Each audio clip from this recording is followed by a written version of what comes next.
Hi, everyone out there. Steve here with a special announcement for you from Chris Mowry of the Vlogging Through History podcast, a fellow member of the Parthenon Podcast Network. Chris is the host of the hugely popular YouTube channel Vlogging Through History. Here is a portion of an episode about over 300 men who were executed by the British Army for desertion and cowardice during the First World War.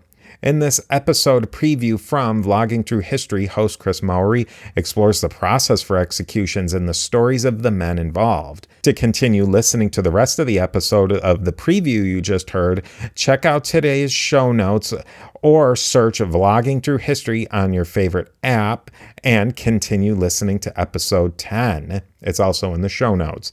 Thanks for listening, and I will talk to you next time.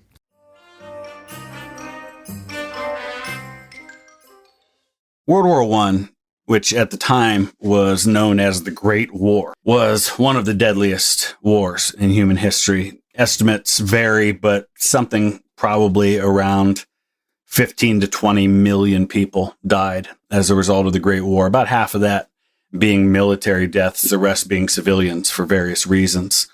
But even in the midst of a great war, the armies of every nation had to deal with the problem of crime and punishment. When you're dealing with hundreds of thousands, if not millions of soldiers on the front lines, you basically have entire communities. You have these divisions of 15, 20, 25,000 men. That's a small town where most of these countries are. And so you've got infrastructure built around that. You've got people living in close quarters. You've got to provide food and shelter and clothing, and you have to provide justice in those situations because there is going to be crime anytime you have large numbers of people put together. And so there was military justice and there were military courts, and each army dealt with those things in different ways. But specifically today, we're going to look at the British Army and how it dealt with crime and punishment. If a soldier was judged to have committed a grave enough offense in the military service, they could face a number of different punishments: imprisonment, there could be hard labor, even death. But for a death sentence to be approved, at least in the armies of the British Empire, it first had to be confirmed by the commander-in-chief in the theater.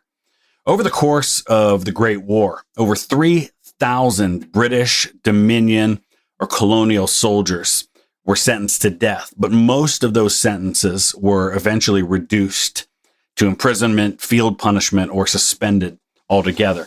And I should point out that when we're talking about the British Empire, we're talking about all of the countries that were under British rule in one form or another, or politically tied in some way to Britain. So we're talking about not only the United Kingdom, which is England, Scotland, Wales, and at that time still all of Ireland, but we're also talking about their dominions. We're talking about Canada. Newfoundland was a separate part of the British Dominion. You have Australia, New Zealand, but you also have India. You have South Africa as a part of that. And you also have parts of the Middle East.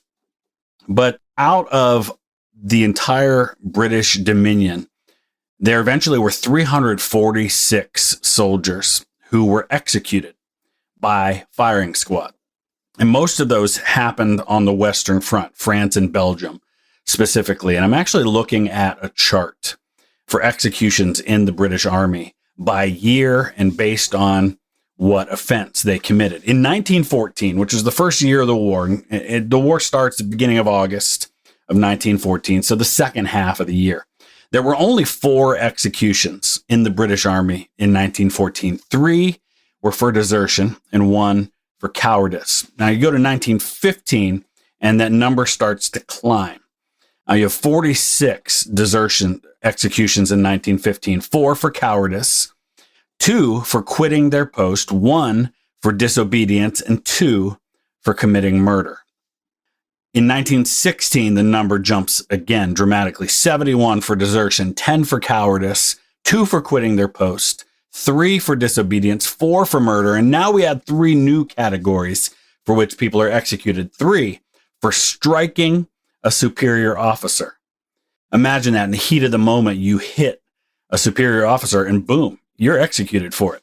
Didn't happen often, but it did happen. One, for casting away arms, throwing down your gun and saying, I'm not going to fight anymore.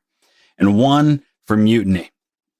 1917 is the peak of executions in the war. All of those categories again, but now we add 2 for falling asleep on post. Total of 104 in 1917. And then in 1918, there were 46, 10 for murder in 1918, by far the most. But the majority were for desertion and 1 for quitting post that year. So that gives you a little bit of a sense of the crimes for which these men were executed. There were some who were civilians, some such as the Chinese Labor Corps, which were civilians but were under military law.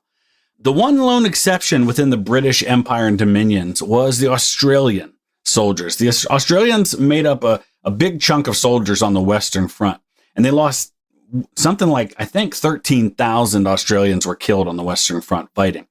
But they had no executions for any of those crimes because the death penalty for Australian soldiers, the Australian government had transferred the power to confirm the death sentence from the British commander-in-chief to the governor-general of Australia, a man named Sir Ronald Munro Ferguson. And he always reduced death sentences for Australian soldiers to imprisonment.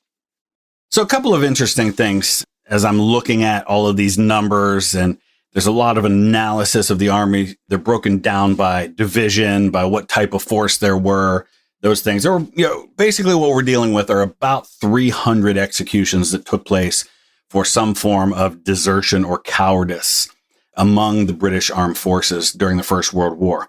The interesting thing to note is that the majority of those came among either the regular army, which what we're talking about is the army that existed before the war began. These are guys who were career soldiers. And then you have the volunteer army, which are the people who they're sometimes referred to as Kitchener's New Army. These were guys who signed up voluntarily because they wanted to fight, because they were answering their country's call to go to war. And then you have the conscripts, people who were drafted, people who weren't given a choice. The vast majority, and by vast majority, I mean almost all of the executions happened among the regulars and the volunteers. There were 25 executions among conscripts, and the vast majority of those took place in 1917. So it's interesting to note that these men who end up being convicted of desertion were men who voluntarily signed up for the army, who went to war because they chose to. But there's a big kind of cloud hanging over all of this, and that is the understanding of what we know today as post-traumatic stress. And that's what I want to talk about a little bit. But first, let's talk about what went into one of these executions. Once a death sentence was confirmed by the commanding general, it wasn't long before it was carried out. The men were taken to a suitable location as near to their place of confinement as possible. And I had an opportunity to visit one of those places in the town of Poppering, and we're going to talk some more about that later on. But in Poppering, it's really just maybe less than 100 yards from where the cells were to where the actual execution took place in town. So they were taken to a suitable location pretty close to where they were confined. And then, according to a book called The Procedures for Military Executions for the British Army, it called for a squad of 12 men armed with rifles, commanded by a lieutenant, or lieutenant, as they'll call them in the British Army. And steps were taken to avoid any undue strain on the enlisted men who made up the firing squad. Though, as I'm going to share with you in a minute, that didn't mean the strain wasn't there. So when the squad arrived at the place of execution, their unloaded weapons were laid on the ground, and the men were actually led out of sight.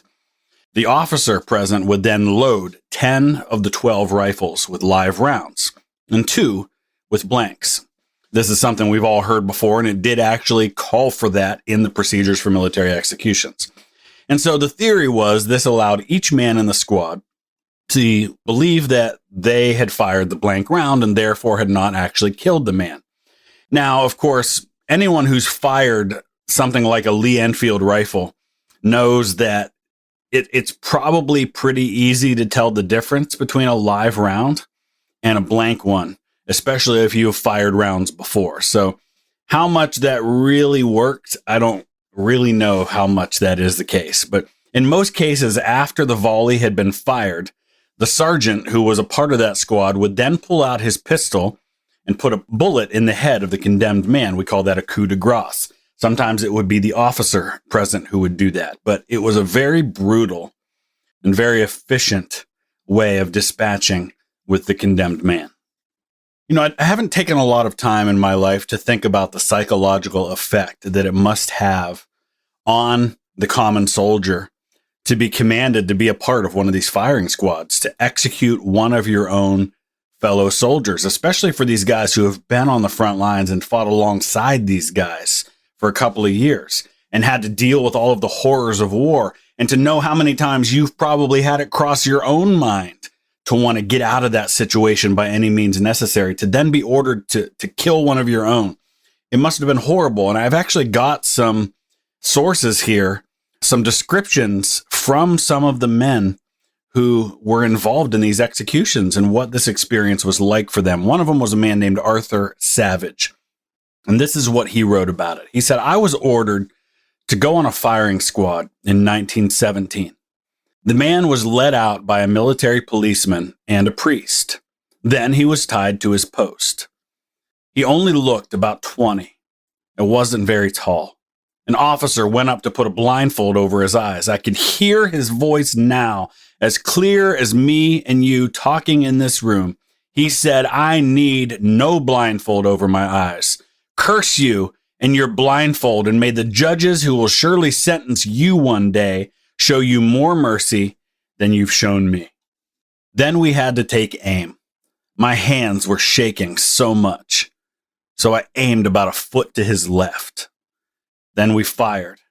There were 9 of us, and only one shot caught him in the side. He slumped forward, wounded. So I was not the only one firing wide deliberately. The captain walked up to him and put a bullet into his head. Some of the men were sick. Others were crying. Most of the poor sods were mainly convicted on the evidence of doctors. They would not accept that men could reach a point of utter exhaustion when, as a result of trench warfare, their nerves and brains would snap. These so-called doctors would not have it that there was such an illness as shell shock. They insisted that the men were cowards and deserters." At the age of 14, Victor Sylvester ran away from school and joined the army. In an interview he gave just before his death in 1978, he described how he was ordered to execute a man for desertion.